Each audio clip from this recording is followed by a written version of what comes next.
मैंने एक वीडियो देखा है जो कोई अपने आप को वकील कहता है।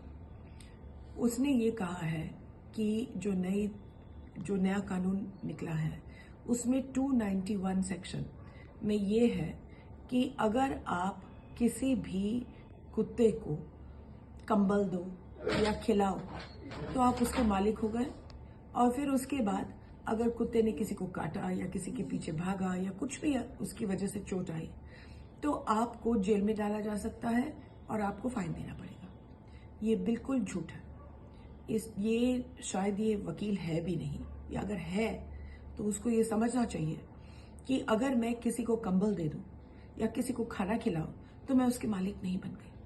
नहीं तो अगर मैं कोई भिखारी को अगर कंबल दे दूं और उसको खाना खिलाऊं तो मैं उसकी मालिक बन गई, या उसके क्या बन गई, माँ बन गई, पिताजी बन गए? बिल्कुल नहीं।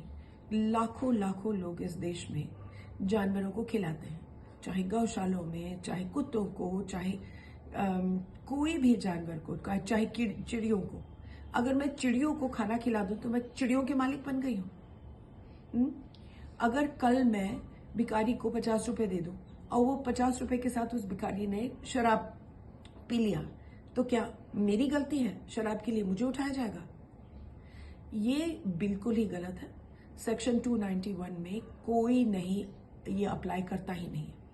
वो बहुत क्लियर सेक्शन है। वो कहता है कि अगर आप मालिक हो उस कुत्ते के, वो कुत्ता आपके घर में रहता है, आपने उसको खरीदा है या अपनाया है, अपने घर में रखते हैं, उसको लीश बांधते हैं, सब लोगों को मालूम है कि आपके पास कागज है उस कुत्ते के, और अगर उस कुत्ते ने किसी को काटा या दूसरे कुत्ते को तंग किया या कुछ ऐसा किया जिससे चोट पहुंचाए, तब जाकर के ये कानून आपके ऊपर लागू होता है।